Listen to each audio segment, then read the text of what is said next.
Alright, well this is just a quick video basically describing how I used a PC power supply to provide 12-volt power to a charger that I'm using for my remote control airplane. Basically this charger needed plus 12 volts and well over 5 amps, and these PC power supplies are great in that they can shoot a lot of current through them. I think this one in particular is showing plus 20 amps.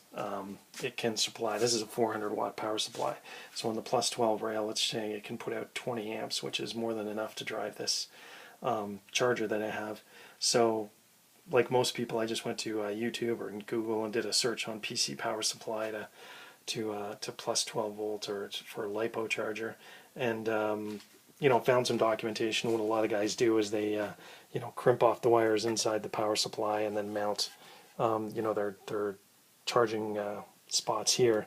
But I just found it a bit too crowded to work in this box like that, so I had this breakout box that I'd used for some previous hobby stuff, and in fact it already had the LED and the power switch on it, so that came in handy. And basically I just grouped the wires together. The yellow is your plus 12, the red is your plus 5, the orange 3.3 volts, the black is obviously ground.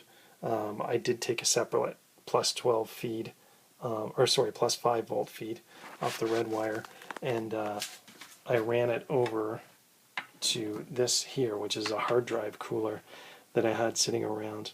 So I actually mounted this in a sort of a hard drive caddy that I had, and it seems to stay in there pretty well. And the fans draw the heat away, and it's a heat sink, so I just set the charger on top of that to try to keep it running cool. Mind you, it doesn't really run that hot anyways, but it doesn't hurt to have it.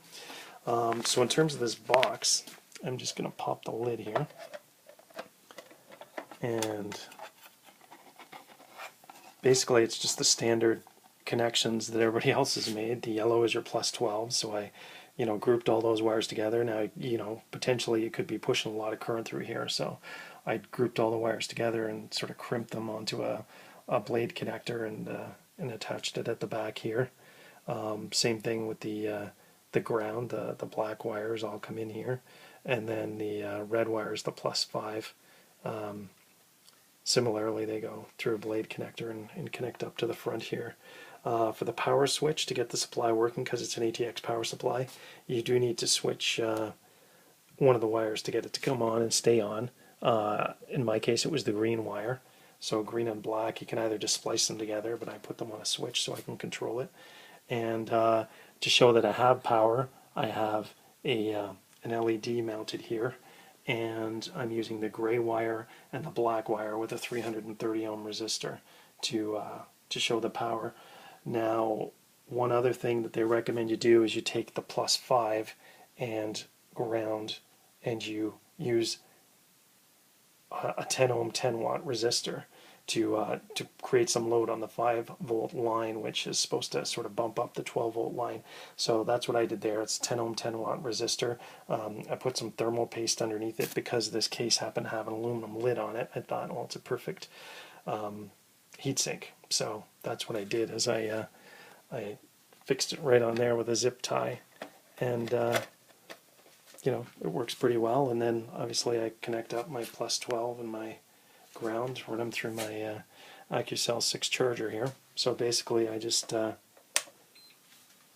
give the power switch, my LED lights come on, the fan's blowing here, my fan is working underneath my LiPo charger here, and I'm getting power on there, which I then feed to my batteries. It works really well. I've been using it a few times. Works really well for me.